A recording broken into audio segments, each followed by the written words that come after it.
इसी लोग निर्वस्त्र नहाते हैं, सबके सामने नहाते हैं, उनकी महिलाएं भी नहाती हैं। क्यों?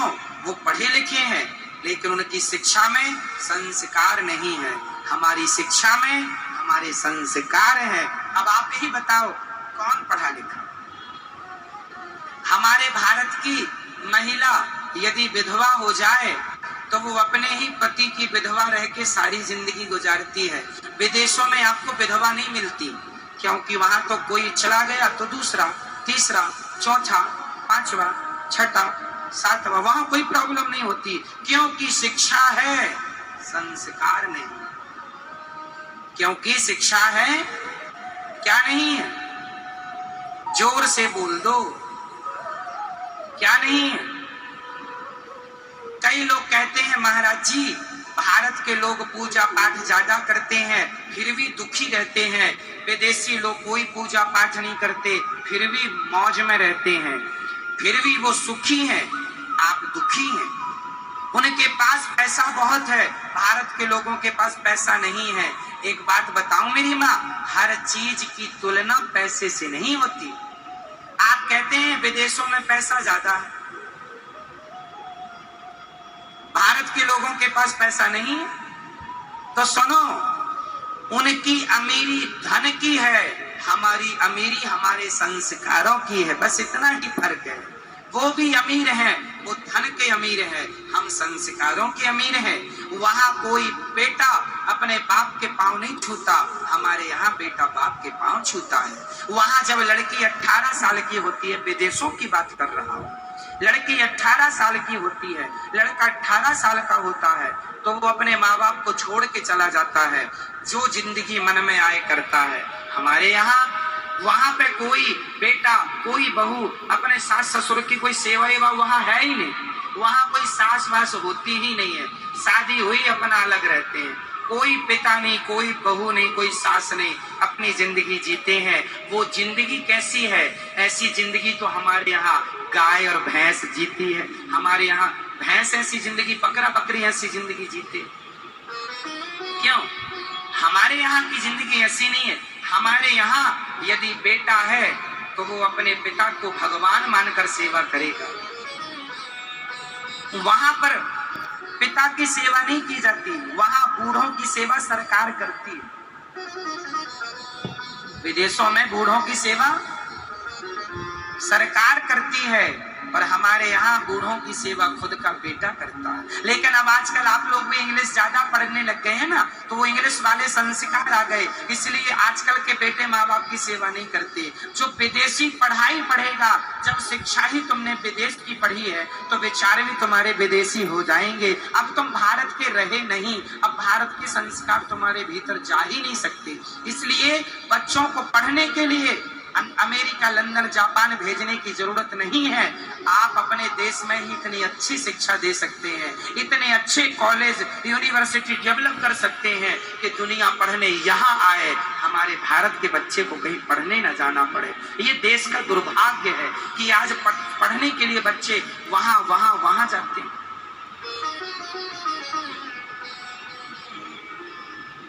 क्यों ना हम अच्छी यूनिवर्सिटियां बनाएं, क्यों ना हम अच्छे कॉलेज बनाएं, हम अच्छी शिक्षा को तैयार करें, हम अच्छी शिक्षा पद्धति लागू करें।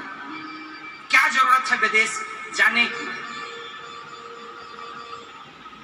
क्या रिसर्च हम नहीं कर सकते? क्या सॉफ्टवेयर हम तैयार नहीं कर सकते? क्या कमी है हमारे पास? बस करना नहीं चाहता कोई, बस बात ये, सब अपने भाग्य के भरोसे बैठे हैं, रो रहे। भारत में टीवी देखने से फुर्सत नहीं है, क्रिकेट देखने से फुर्सत नहीं, आईपीएल देखने से फुर्सत नहीं। तुम क्या कर लोगे अपने देश के लिए? कुछ नहीं कर। जिस याद रखना, पूरी दुनिया में केवल भारत में ही आईपीएल होता है, और कहीं होता हो तो बता दो। होता है? हाँ या ना, आपसे पूछ रहा हूं। नहीं होता। क्यों? क्योंकि सब लोग अपने कामों में लगे हैं, अपने देश को मजबूत बना रहे हैं, और भारत का आदमी तो देश को जलाने में लगा है। कोई ट्रेनें जला रहा है, कोई दुकानें जला रहा है, कोई पत्थर फेंके जा रहा है। जो उम्र तुम्हारी काम करने की है, उस उम्र में तुम ट्रेनें चला रहे हो।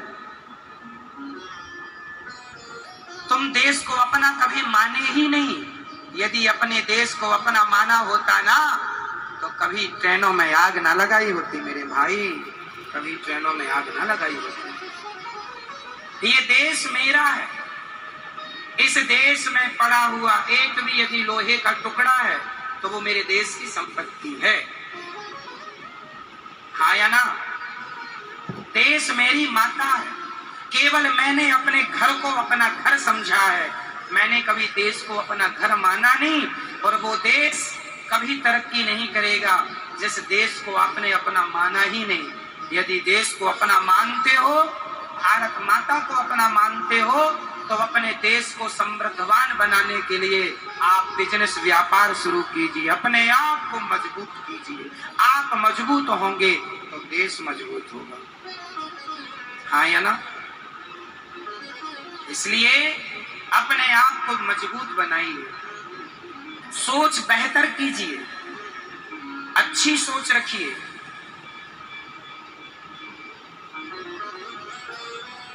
अभी हमारे देश में हमारी सेना ने एक बहुत अच्छा प्लान किया कि देश के हर जवानों को 4 साल तक उन्हें सरकारी नौकरी दी जाएगी।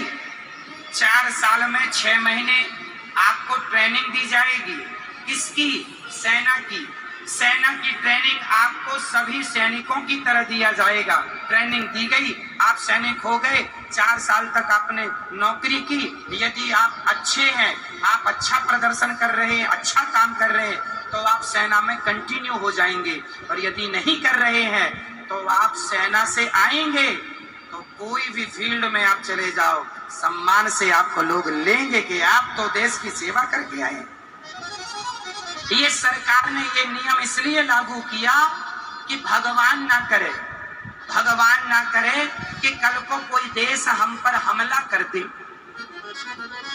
तो हमारे देश का जवान तो लड़ेगा, पर तुम 4 साल की नौकरी यदि देश के लिए किए हो और 4 साल बाद घर आ गए हो, आपने बिजनेस शुरू कर दिया है, कुछ भी शुरू कर दिया, पर आपको यदि देश की सेवा करना है तो आप कर सकते हैं। फिर आपको गोलियां चलाना सिखाना नहीं पड़ेगा।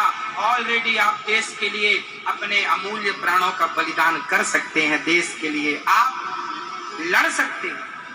अभी हमारे देश के पास 14 लाख सेना, लेकिन सोचो कि देश का प्रत्येक नागरिक 4-4 साल नौकरी करेगा और नौकरी करके घर में भी रहेगा, तो वो सैनिक की ट्रेनिंग तो ले ही चुका है, उसे आता तो सब है, वो तो कभी भी खड़ा हो जाएगा। अभी 14 लाख सैनिक हैं, फिर हमारे पास 50 लाख सैनिक हो जाएंगे। जो घर पे बैठे हैं वो भी सैनिक कहलाएंगे। हाँ या ना?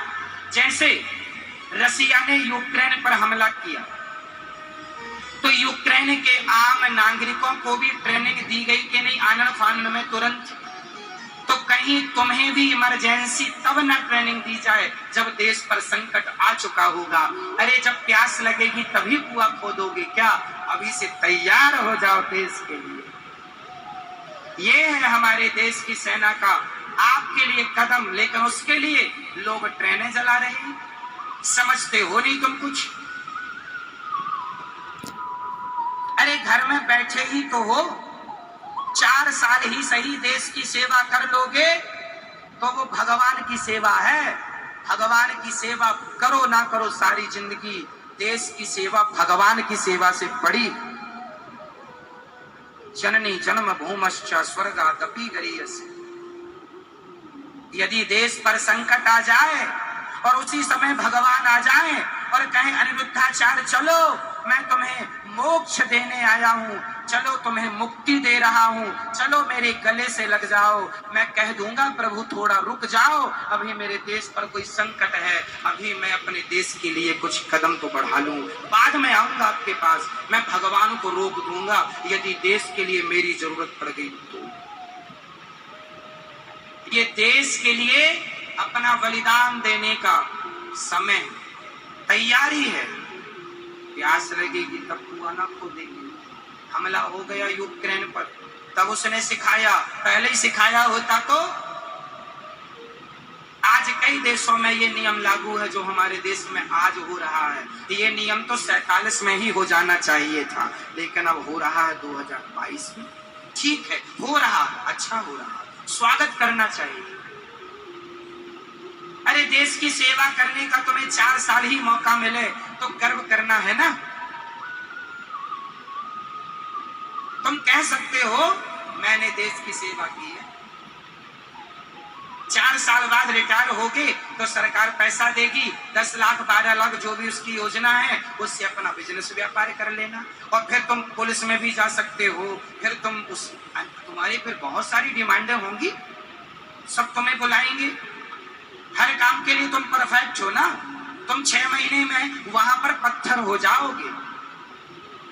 ट्रेनिंग वहां जब होती है ना, भयंकर होती है, आदमी पत्थर हो जाता है, इतना मजबूत ट्रेनिंग जब होती है हमारे जवानों की। इसलिए हमारे देश के नौजवानों से मेरी प्रार्थना है, ये देश की सेवा करने का अवसर मिला है, इसे मत गवाइए। ये तो देश की सेवा का अवसर है।